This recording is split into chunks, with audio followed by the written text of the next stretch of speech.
Sara Rushing is a professor of political science at Montana State University, specializing in political theory, including democratic theory and feminist theories of embodiment. Her recent book, The Virtues of Vulnerability, Humility, Autonomy, and Citizen Subjectivity, explores how our experiences as patients within modern healthcare can inform our sense of ourselves as citizens able or not able to navigate the complex power and knowledge dynamics within mainstream medicine. In The Virtues of Vulnerability, Sara focused on giving birth, managing death and dying, and veterans with PTSD seeking care within the VA medical health complex. Her current research explores the concept of health libertarianism, particularly as medical freedom movements have grown increasingly robust in the wake of COVID and its associated mask and vaccine requirements. And with the recent measles outbreak in Texas, I'm sure you've all been following it in the news, her topic is more timely than even I imagined when I invited her a year ago to come to the center. So without further ado, please join me in welcoming Sara Rushing for Viral Times, Health Libertarianism in the Age of COVID.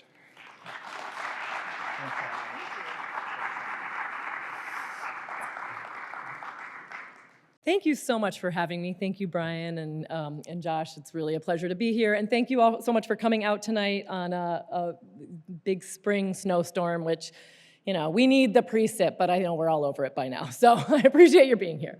I am going to use PowerPoint slides for this presentation. I have taken to really capturing what I'm saying through PowerPoint over the last couple of years, mostly as a teacher, but also as someone who gives talks, because I can be more spontaneous and because I know a lot of people who are losing their hearing in my life, and including a number of my students, whether from hunting for years or being veterans, and I've just come to realize that having things visually presented as much as possible helps. And then I also harbor this little hope that if you want to go back, you can go back through the PowerPoint as many times as you want later. I don't think anyone ever does, but it will be there if you want it. So here we go. Today, I'm going to begin with a claim about the problem that bodies or embodiment pose for politics. I'm going to introduce two different conceptions of freedom and explore how embodiment and choice matters for them. I'm going to refract those parts on bodies and freedom through the lens of the historically low levels of trust that Americans today have in institutions, including healthcare. And I'm going to argue that while medical freedom activism can be valuable, dogmatic health libertarianism poses a threat to the public health, and the body politic in what I'm calling viral times. So let's start with the claim, or the backstory, as I like to think of it, to everything I'll say after this. The claim is that the body has always posed a problem for, or been figured as a problem in, Western thought. And Western thought has lots of tentacles, but I have particularly in mind here political theory, my discipline, philosophy, theology, the sources of the traditions we've inherited today and still grapple with. This slide, I hope you like. My students always look at this and say, is this supposed to be helpful? It is. This is my way of capturing Plato's Republic. And in Plato's Republic, he offers a theory of what he calls the tripartite soul, or we call the tripartite soul, the three-part soul. And in the Republic, the account of this soul is that there is a rational part of the soul, a rational capacity. There is a spirited part of the soul, a spirited capacity, and an appetitive part. And these correspond to the virtues of wisdom in the rational part, courage in the spirited part, and moderation in the appetitive part. And for Plato, the point of sort of this tripartite soul is that a well-ordered soul is ruled by the rational part. If the stomach or the heart are in charge, you're in trouble. The brain must rule and the others must be subordinate. And the big story of the Republic is that Plato uses this as an analogy for considering how a properly ordered city should function. So it has all these implications, the Republic, for who should rule and who should be ruled. And fundamentally, the story is the rulers are the wise, the elites, the brain, and the ruled are the stomach and the heart. They should be subordinate, they should nourish the body, they should protect the body, and then they should get out of the way. Right? So that's Plato's tripartite soul. And what we get there is this picture from the very beginnings of political theory of how much of a problem the body could pose to the rational part, which is supposed to set the agenda and implement the plans, right? So the body is a problem. That problem runs very clearly through Christian thought from the beginning and through the medieval times and into the present moment. This is just one excerpt, right? This is Aquinas. In the realm of evil thoughts, none induces a sin so much as do the thoughts that concern the pleasures of the flesh. We know that the hair shirt was there for people in monasteries to remember all the time the sins of the body, and lust, gluttony, and sloth are the things to be avoided. And so the body is, again, a problem to be managed. In my book, which Josh very kindly introduced, mentioned in the introduction, and I think some of you have read a selection of, for which I'm very grateful and would love to hear your impressions, I put this problem by saying the body has represented the locus of need and dependence. It has been the source of our loss of control, our slavery to appetites and passions, our susceptibility to impingement by others we do not choose, our subordination, including literal slavery for some, our annihilation. Bodies, we learn, are humiliating. So part of my project is to change that story, to find ways in which bodies are the source of humility, not humiliation. Bodies are the source of connection, joy, all sorts of other things that aren't negative. But in the Western philosophical and political tradition, the body has largely been treated primarily as the source of all sorts of negative things. So the problem of the body matters for politics, again, because vulnerability has been understood as a threat to the ideal of the rational autonomous agent. Picture the little Play-Doh man, right? And so it's a problem for conceptions of the self-governing democratic citizen, right? If bodies trump minds, if passions trump rationality, then that poses a threat to the basic premises of liberal democracy. So, true fact, all bodies are vulnerable. Despite this story that politics and political theory and philosophy and theology have told us that if we get ourselves in order, we can triumph over the problem of the body and the vulnerable body, all bodies are vulnerable. But not all bodies are treated historically as equally problematic. And I have added to this slide I'm about to show you over the years as I've thought about more problematic bodies. But there's a lot of bodies. In fact, I would say almost all the bodies we picture in political society today are problematic, except for one kind of norm that is also problematic, right? But we see fat bodies, we see pregnant bodies, we see disabled bodies, the hysterical female body. We see poor bodies down in the right-hand corner. We see old bodies, right? Trans bodies, that in the middle there with the long brown hair, that's Zoe Zephyr. She's one of our representatives on Montana. She's trans, and her body has been a huge problem for many of the legislators in Helena, in my state. We see gay bodies, children's bodies, right? The bodies we most easily admit are pre-rational, but most of these bodies register in some way as not quite rational. And then, of course, in the middle there, we see not a black body. That is a slide from Birth of the Nation, one of the first moving pictures in the country, in our history, and that is a white man in blackface, and that was the only way you could have black characters in movies at this time, because actual black people were considered to be so unpredictable, so embodied, that they couldn't be on set with white people. So that is maybe the biggest thorn in the side of the body politic in our history, but lots of bodies register for us as pre-rational, not quite disciplined, somewhat out of control, in need of being ruled, problematic. Even though, again, all of us in our embodiment are vulnerable. So my claim, to add to the initial claim that the body's always been problematic, is that the ideal of invulnerability or radical independence from each other is a myth. This is a claim, and I always have students who are like, well, it's not really a myth. I'm like, it's a myth, but let's go, right? So you could counter this claim, but I think it's a myth, and I think it's not just a myth, but it's a very problematic myth that we need culturally, socially, and politically to get over. And it's particularly problematic within a political society where rationality, self-mastery, bodily invulnerability become the foundation for an understanding of freedom as something like individual self-sufficiency. So here I've introduced that second concept to the problem of the body, the question of freedom. So the question I want us to grapple with, in addition to the question of the body, sort of as the question of the body, is what does it mean to be free? And I'm going to circle around this question throughout this talk, and then we can come back at the end to really think about what does it mean to be free. Freedom is a very important concept in American political thought. It's a very robust concept and subject of debate today, and how you answer this question really matters. So are we free from each other when we're left alone to manage our own lives however we see fit? Or are we free with each other, only because of and through each other? These are two very different conceptions of freedom. Of course, the answer is both, right? Both of these things are important. Neither one trumps the other.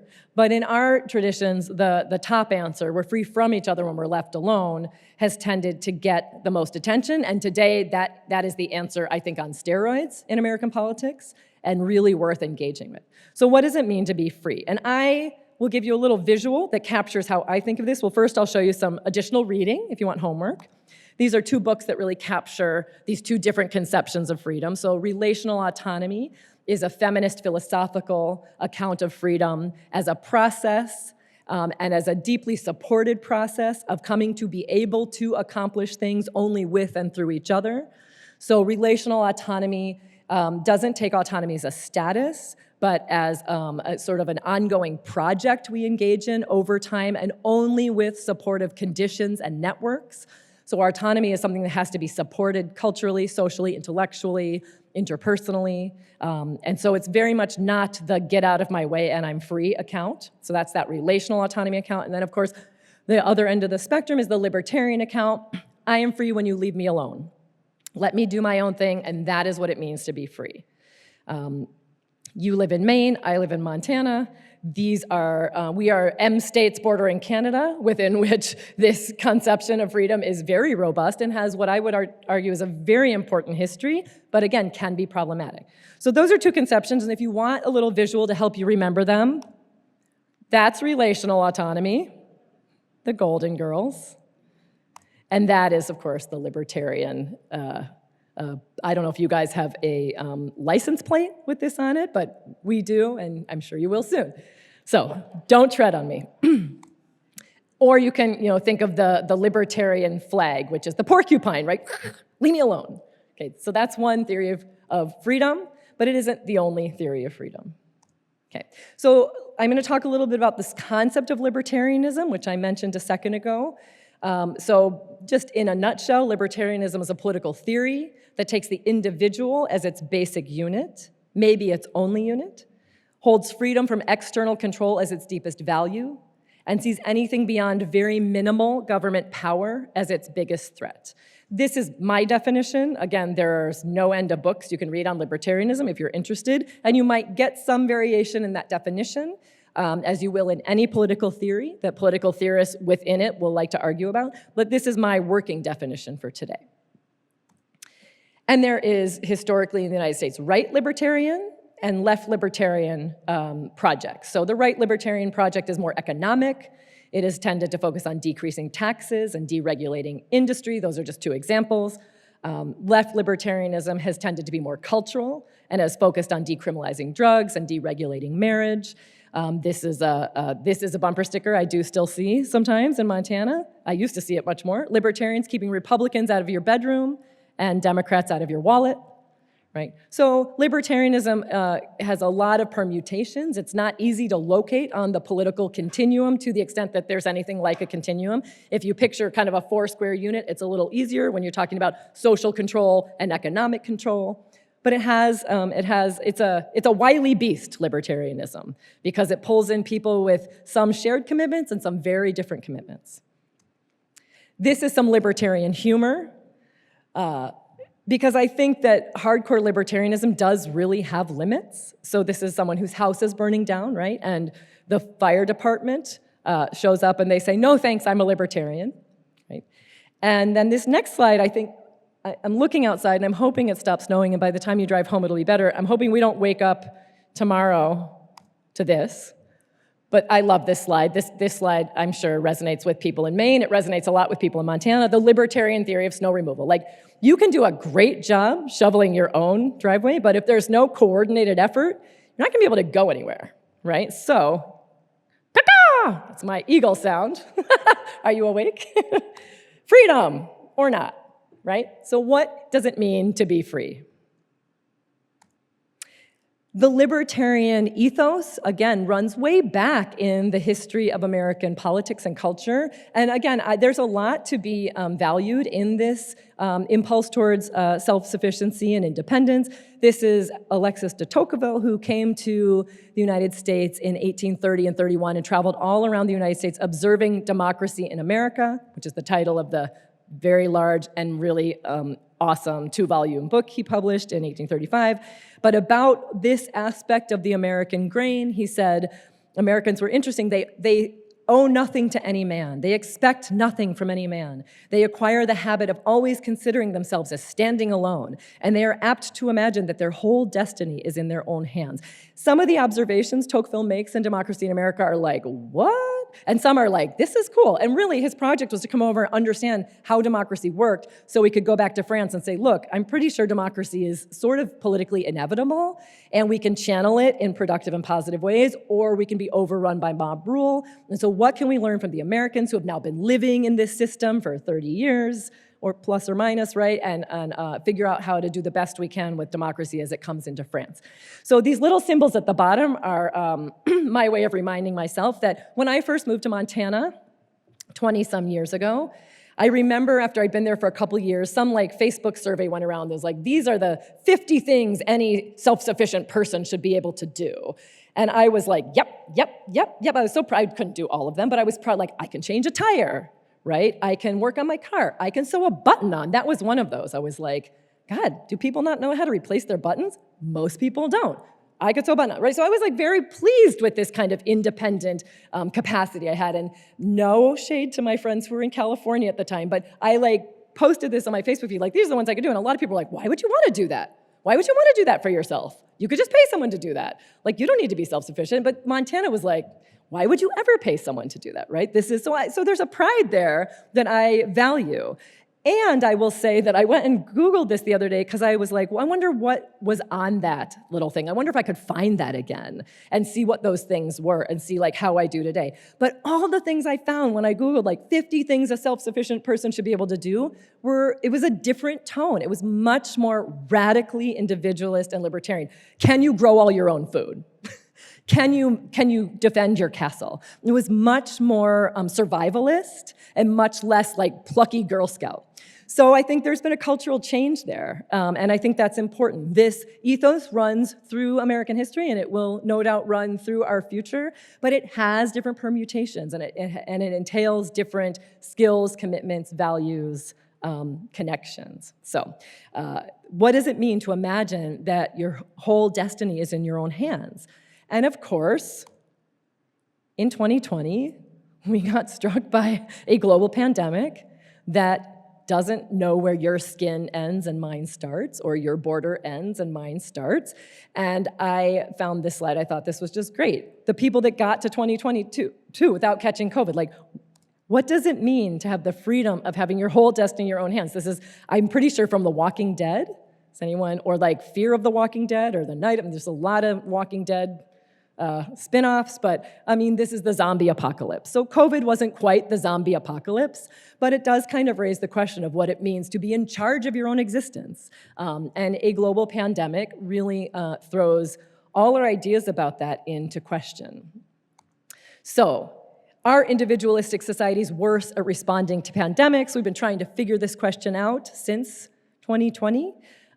There are lots of competing answers about what happened during COVID, even like just in the United States, what was effective, what wasn't. But the data on how the US fared, I think is, at least in that initial viral moment, is fairly clear. We were not the worst, obviously, but among our peer nations, we were. We were predicted prior to 2020 in various sort of studies of national capacity and public health and all these things, we were predicted to be the nation most likely to succeed in managing a pandemic. And among our peer nations, we were the worst, and kind of globally, we were average. So individualism and the solidarity of global pandemics might be tough bedfellows. And so we're still very much kind of letting the dust settle from that moment to figure out what the story was. But the story was not that the US did the best job or lived up to its sort of possibilities in this regard. And so it's very interesting to think about why. And so at least one answer is we're very individualistic, and that created some challenges. So what happens when libertarian ideology comes to pervade how people think about the public, about health, and the role of the state in safeguarding health?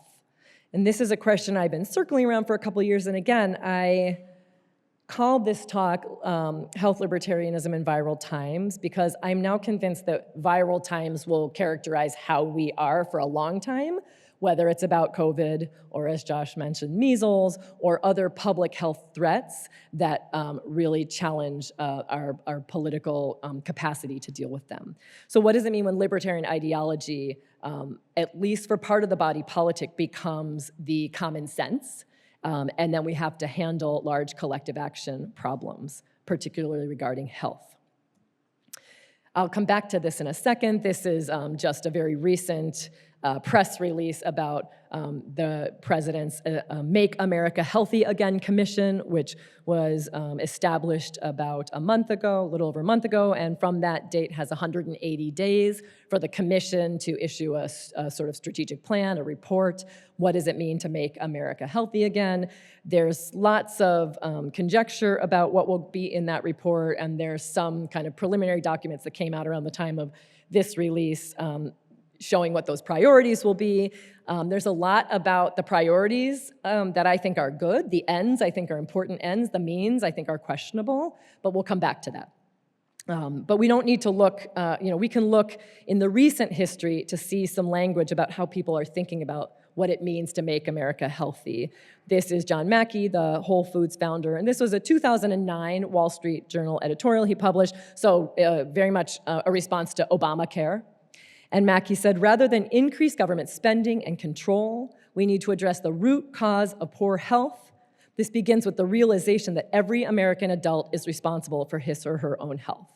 Again, there are absolutely kernels of truth to that, and nobody's going to adhere to that as firmly as Mackey did in this editorial, because it would be really cruel to say to someone with cancer, well, nice work, right? We're not wholly responsible for our own health, right? We're part of a much bigger system, and there's a lot we can do. But this was a very sort of a rallying cry. Obamacare is an abomination. We need to take individual responsibility, and health is where it starts. This was 2017. Alabama Representative Mo Brooks, he said, we should simply decide to be one of those people who live good lives. We're healthy. They've done the things to keep their bodies healthy. Those people who have done things the right way. And again, there's aspects of truth to this. There's a lot we can all do to manage aspects of our health, our fitness, our sleep, right? Stress, all these things. They're not talking about sleep or stress. I think they're talking about nutrition and exercise. And, I think Benjamin Franklin's proclamation that an ounce of prevention is worth a pound of cure is a really solid claim still today. And I think the little subtitle here is telling, right? That the prescription for America is, don't get sick. Right? Be a good citizen, don't get sick. So this is where health and citizenship really get bound up in these very interesting ways. That slide I showed you at the beginning of all the people who with the problematic bodies, many of those people had a very long route to citizenship because their bodies were them, their minds were secondary, right? They were embodied by definition in the way they were seen by the dominant political group, and so they weren't susceptible to kind of self-rule, right? Amenable to self-rule. So don't get sick. Where there's a will, there's a way. I think Benjamin Franklin probably said that too. Okay, so we have these very individualist, this very individualist discourse on managing health that in 2009 was a provocation, in 2017 became much more the common sense, and I think today feels like a very uncontroversial statement for a lot of people in the United States to make. Don't get sick, take care of yourself, right? Your personal responsibility. So this very individualistic answer at a time when our trust in institutions is at an historic low, right? So these are just some recent data, and I have in the notes of this presentation, there's some citations if you want to know where I got the stats, but these are recent, pretty recent numbers, fall of 2004. Trust in the federal government, about 20% of people say the federal government mostly is doing the right thing. 57% of people think that science has had a mostly positive effect on society. And then, of course, trust in the military is down, police down, education down, banks, the media, organized religion. Trust in institutions is at an historic low. Some of these fluctuate. Police can go up and down depending on the moment at which people are being surveyed. But overall, trust in these institutions is at historic lows, and that includes, of course, the institution I'm talking about today and I'm most interested, healthcare. So views of the healthcare industry, which is a broad concept, right? But what we see here is that from 2000 to 2024, in general, the views were somewhat negative, vary to somewhat negative. And in COVID, that's that place where the colors swap. There was a momentary uptick where people's confidence in the healthcare industry went up, and then it plummeted again. What's interesting about this story is there's a lot of ways to disaggregate this data. It's very much a partisan story. So this is 2021, public ratings of public health departments and agencies. So that is not the healthcare industry, right? There are various ways these questions are asked, and you can get kind of different answers depending on how people understand what the healthcare industry is, what public health departments do, right? But this was 2021, and you see a very partisan, not surprisingly in the wake of COVID, right? A very partisan response where Democrats overall think that the CDC, the NIH, Health Department, FDA, right, are doing a very good job, and Republicans overall think that they're doing a very bad job. So this number has much bigger story to it. And then this is public confidence. This is, again, a different way of asking this question. The people running medicine, right? 1973 to 2021. And what you can see is, in general, it's gone down, but it's continued to plummet from 2020 on for Republicans, and for Democrats after COVID, there was an uptick in how people perceive the people running medicine, whether they're doing a good job. So I've said that there's the people running medicine, there's the healthcare industry, there's public health, right? What is the healthcare system? I think this is a question that is worth unpacking a little bit for a minute, because there's so many dimensions to what makes up our healthcare system. And if you're blissfully young and healthy, or blissfully old and healthy, and you haven't had a lot of contact with the healthcare system, you might think that the healthcare system is mostly doctors. But it's a very complicated nexus of forces, including what I call the medical, legal, policy, insurance nexus, right? So you've got the doctors, you've got the lawyers. Medical malpractice informs a lot about what happens in the medical side, what the doctors can do, the lawyers are in charge of. The policy landscape is really important. So what are your state laws? What are your hospital policies? You might be able to do something at one hospital, and 20 miles away, they don't allow it, right? And then, of course, for many people who have had contact with the healthcare system, and I'm guessing that many of you have probably come away thinking that insurance was the main actor, and it's hard to get around that story because our medical, legal, policy, insurance nexus is largely an insurance story. And if we told this story in another country that has socialized medicine where insurance wasn't a major player, we might have a different story. But in our system, in our healthcare system, these are the dominant forces, not all of them, but the dominant forces.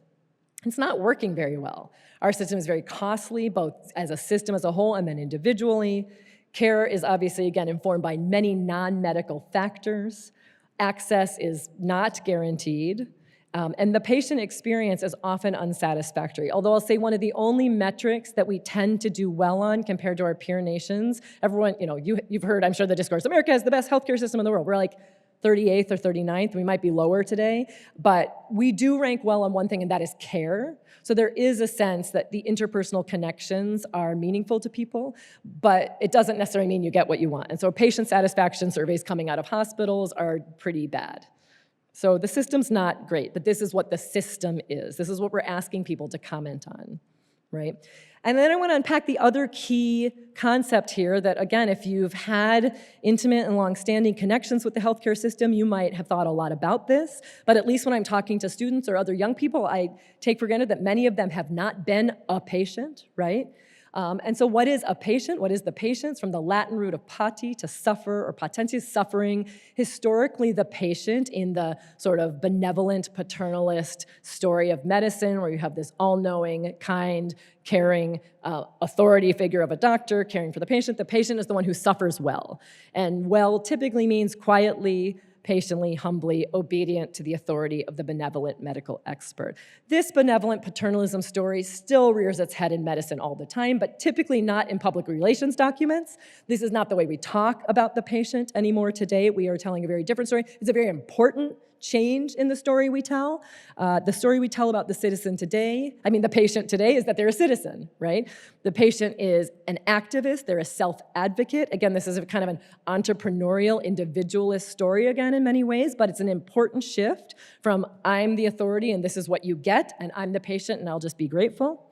Right? So the patient is activist, a self-advocate, they're a participant, they're a health citizen, they're an informed consenter, they're entrepreneurial, they're a responsible medical consumer. And so big picture, I think of this as patients have become autonomous choice makers, whether they want to be or not, in many regards. Sometimes you want to say to a doctor, just tell me what to do. And in the book, I don't know, for those of you who read the intro, I talk about this a little bit in some of my first really intense contact with the healthcare system when I was pregnant, and I was an old mom at 35, and so I was getting some tests done to sort of see what we're working with there, and I didn't know what to do with the data. Like, I had never thought very much about this, and I was talking to an expert who had thought a lot about it, and I kept saying to him, well, if you were me, what would you do? And he was very committed to my autonomy. And he said, I can't tell you. And I was like, I get it. Thank you so much for your respect. Would you just tell me what to do, right? He wouldn't do it. So it was, minimally helpful, even though I fully appreciated where he was coming from. So we are autonomous choice makers, sometimes whether we want to be or not, right? So what does it mean to be a good patient within the power and knowledge relations that make up Hospital-Land USA? This is a book that I love by Wendy Simons. She's a sociologist. It's a very human and kind of literary and personal book, but she calls the medical legal insurance policy network, medical legal policy insurance network, Hospital-Land USA. And so when she puts it in those terms, it becomes almost a country you enter when you walk into the clinic, Hospital-Land USA. So what does it mean to be a good citizen of Hospital-Land USA? And I would argue that in many regards, it means making good choices. You are an autonomous choice maker. The customer's always right. Here's your patient satisfaction survey, right? So what does it mean to make good choices? That's the responsibility, the blessing and the curse, right, of being an autonomous patient. That's the responsibility we're asked to take, right? And so when I was working on my book, I was really thinking about these contexts where the choices that are pretty sanctioned by the healthcare system weren't working for a relatively small faction, but they weren't working for a vocal group, right? And so hospital birth, which at the time I was working on this project is not too different today, but has a C-section rate for people giving birth in hospitals of about 35 to 38%, much lower in certain places and much higher in other places, but overall nationally about 38%. And so a lot of women were looking at that and saying, that might be necessary, and if it is, I'd like to get myself to a hospital real quick, but provided that it's mostly not necessary, I don't want to be 1 out of 3 for all these medical, legal, policy, insurance reasons that are really not about patient autonomy. So home birth became a place of exit for people with those concerns. Hospice, right? Adults who are terminally ill. In the book, I'm saying adults because I have a father who just went through hospice and I have a whole new perspective on it and much gratitude. But it's its own beast in the way the hospice system and the medical system interact. And in the book, I was thinking about people who had terminal illness, and so they had an option of hospice. It wasn't a sudden death, it wasn't an emergency, right? They had an option to end curative care and move to palliative care, and what kind of pressure did the system put on them in terms of determining whether those were good choices, right? Were they making good choices by opting to end curative treatment and saying to a doctor, no more for you, I am done with you? It turns out a lot of doctors don't like to hear. So is that a good choice?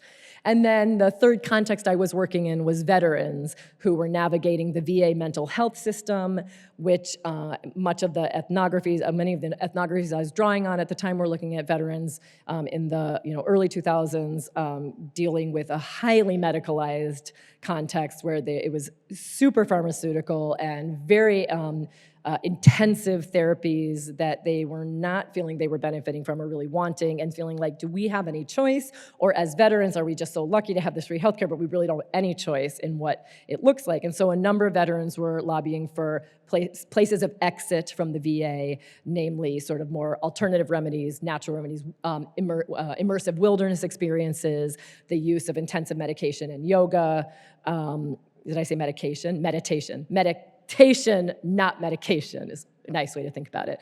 And then also, really importantly, the use of marijuana at a time when it was still widely illegal, and the federal government was not going to be the one to loosen the reins. So this binary where they would exit the VA to have these other sort of what they considered more meaningful choices about their own care. And so when I was working on the book, I was talking about these as these really important and I think admirable ways in which people take control to the extent they can in a situation that has very little feeling of control associated with it, and make choices that were more meaningful about their care. And so the question is, for me, I thought these were good choices, but not everyone does, right? And so what are good choices? What are good choices when we personally seek treatment for things like giving birth, ailing and dying, or healing? And then what are good choices in other contexts? So when I was presenting some of this work, people would say, okay, you think home birth is admirable, you think hospice is an admirable and courageous choice, you think veterans who, smoke pot and do yoga, that's admirable. But what about anti-vaxxers, right? This is in the COVID moment, right? What about anti-vaxxers? What about anti-maskers? And so I really had to grapple with what distinction I might be making there. And so the question I think that captures this, maybe not perfectly, and we can engage on that, but what does it mean to make good choices when we're mandated as part of the public to comply with public health initiatives? So how does choice get figured within a health libertarian framework? Choice does so much work. If your ears aren't burning every time you see the word choice, now I'm gonna open your ears to it, and you're gonna hear how much you are a choice maker. I don't know about you students here, but my students are choice makers. They are customers of the university today. That is a very prevalent discourse, not everywhere, but it is a very prevalent discourse in the neoliberal university. You are a choice maker. You're an entrepreneurial choice maker. You have to maximize your value and enhance your capacity. There's nothing wrong with a lot of those things, but the discourse I find interesting and problematic. So choice, I think, promises a lot and does not always deliver, and sometimes has really dicey unintended consequences to hamstring us, right? We talk about the paradox of choice, that you walk into the grocery store and there's 500 cereals and you're like, never mind, that's too many cereals, right? Give me 7, I can pick a cereal. But with 500, you're paralyzed, right? There's choice paralysis. This is a term, right? Okay, so how does choice get figured within a health libertarian framework? In viral times, my body, my choice, a traditional feminist rallying cry that has gotten reappropriated for other purposes. What is health libertarianism? I just want to come back and kind of unpack this concept for a few seconds so we have a working sense of how I might kind of pull apart the threads. And then also, again, here's additional reading if you want more homework. This is a book by Louis Grossman called Choose Your Medicine, Freedom of Therapeutic Choice in America. This was initially a very long law review article that I think someone very wisely encouraged Louis Grossman to turn into a book in, as you can see, 2021. So it captures a lot of the history of health libertarianism in the United States. This is nothing new. Freedom of therapeutic choice runs way back to buying whatever little bottles of snake oil out of the back of trucks, or vitamins that haven't been approved but work, right? Freedom of therapeutic choice. So what is health libertarianism? Grossman argues that it has these 4 overlapping aspects in American history. Religious freedom, so he unpacks that more broadly, sort of freedom of conscience, right? I get to listen to myself and whatever higher authority I take, guidance from. Religious freedom, freedom of inquiry, so I get to do my own research. But in health libertarianism, freedom of inquiry often also meant, and doctors get to study whatever they want. The state has no business constraining doctors. If a doctor wants to study this disease and I have it, and I'm willing to let the doctor do whatever they want, that's our business, which, I think appropriately in many cases, the state has said, not so fast, right? Economic freedom, I have the right to buy whatever I want if I think it'll make me better. So there is a sense that you can't constrain what I can spend my money on. I don't know if you guys have a big raw milk debate in Maine, but in Montana we have a big raw milk debate, and it's largely over this. I get to spend my money how I want. You don't get to tell me I can't buy this because it might make me sick, right? Economic freedom, and then of course, bodily autonomy. Okay, so that's how I'm thinking about the tendrils and how Grossman thinks about the tendrils of health libertarianism, something kind of specific that has these feeder traditions or feeder theories and makes it complicated, not good, not bad, not useful or unuseful, complicated and malleable and adaptable in time. Today, we have a couple of organizations in the United States that very much track that set of threads that Grossman maps out. The National Health Freedom Coalition, or National Health Freedom Action is kind of their partner organization. They organize every so often or collaborate to organize what's called the U.S. Health Freedom Congress. The last one was in 2022. There's going to be a national or global health freedom congress, I believe, in Prague in 2025, which National Health Freedom Congress will participate in, but they're not hosting it.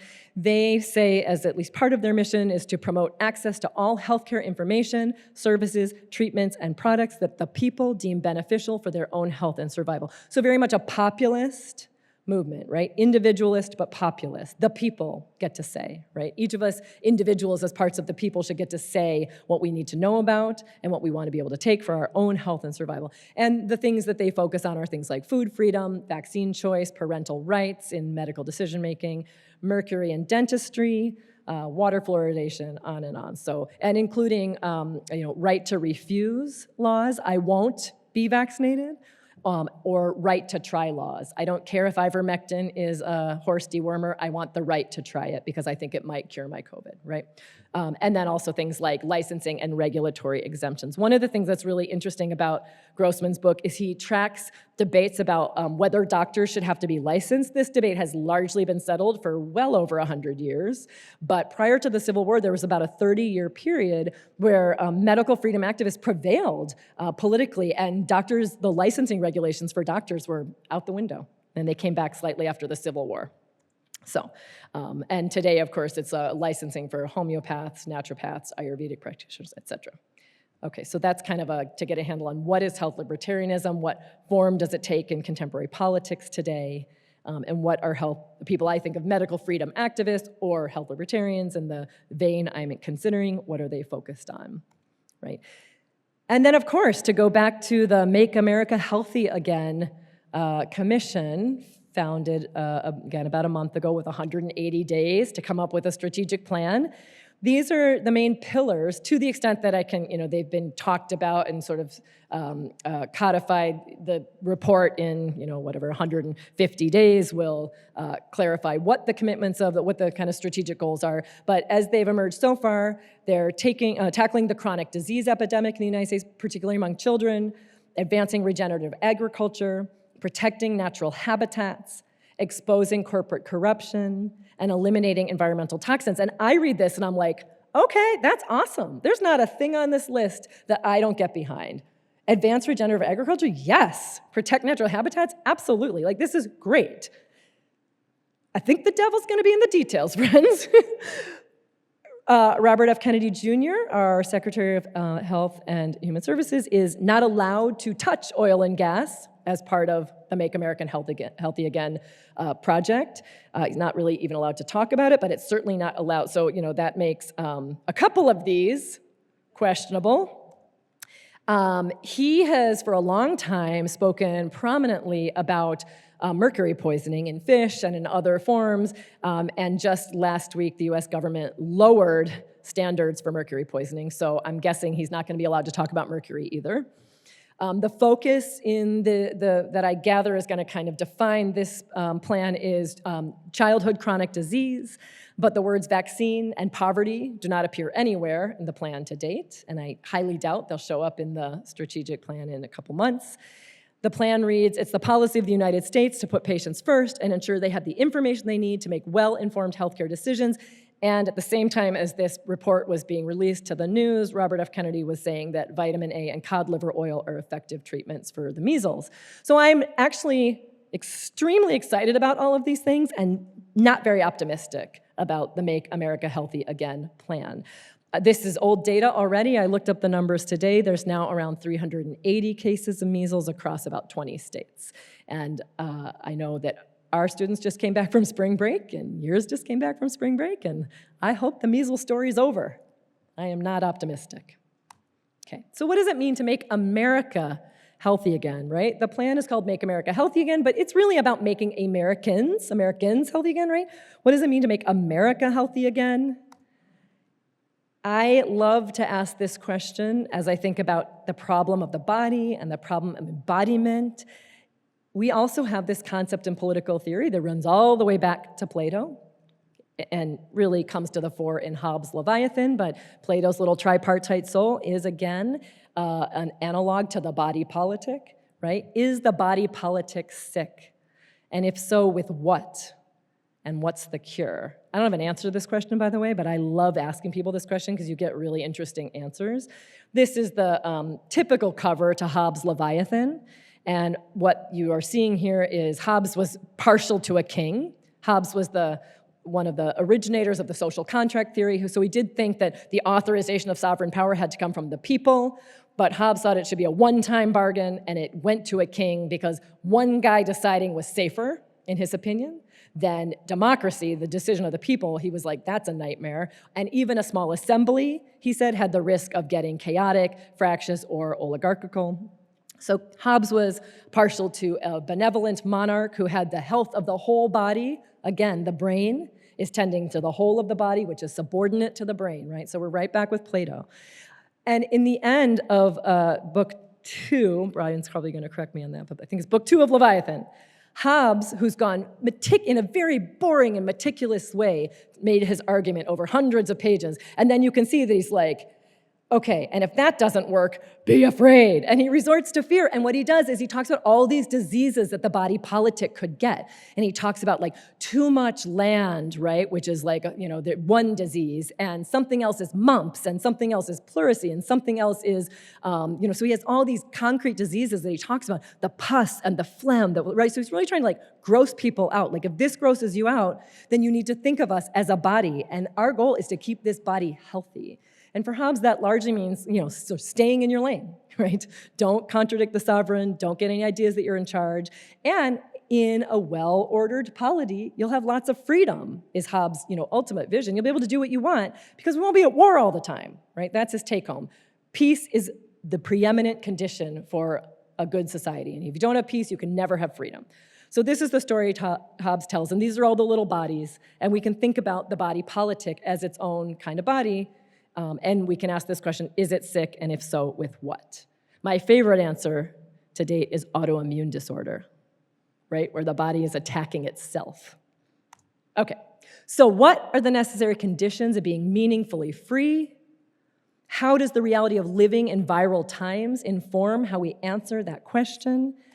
I would argue that a healthy body politic is a meaningful condition for being free, and that we don't have one today. So making America healthy again is important, but again, the devil's in the details. How does the individualist, self-reliant, personal responsibility aspect of the American ethos function when it enters the domain of health and healthcare? And again, when we're personally seeking treatment for things like giving birth, ailing and dying, or healing that affect only ourselves or our immediate circle of people, versus when we are mandated as part of the public, to the extent that there is such a thing anymore, and we could also discuss that. Is there anything like we the people anymore? Is there the public? But how does this ethos come to play when we're mandated as part of the public to comply with public health initiatives aimed at preventing harm to others? So I want to end with one additional concept and kind of an open question I started thinking about in the process of putting this talk together. So again, my deep gratitude, because I did some thinking, which is always fun. How do we think about what causes harm to others, or whose harms count? What harms or risk of harm does the government in a just society have a duty to mitigate? And what must we simply accept as collateral damage on the battlefield of freedom? So these are a few slides, and then I'm going to end with a kind of a question. These are a few slides from Medical Freedom, which was really an anti-vaccine, specifically anti-vaccine rally that I was just happened to be driving by. I was leaving Target, and all these people were lined up with their signs, and I was like, oh, wow. So I parked, and I jumped out, and I asked them, can I take your picture? And everyone was very friendly. This is, I think, has to be one of the worst political signs ever, and insofar it's kind of delightful. Mandate this, Fed boy. The blood of Christ is my vaccine. I love this one. The final variant is communism. I was like, cool. And they were like, no, that's not the point. You're missing the point. Okay, got it.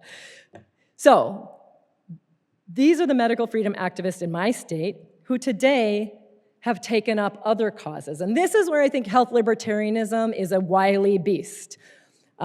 The people who are saying my child, my choice, and I'm saying this because we're in a small state and these are a lot of the same people. Like I know many of these people. I'm not speculating. Like these groups that organized against vaccines and masks are the same groups who are now introducing or supporting bills in our legislature today. So my child, my choice, masks harm kids. That's that concept of harm. Whose harms count? How do we think about what harms should be mitigated and what harms we can't necessarily look to the state to fix, though we might personally mitigate them?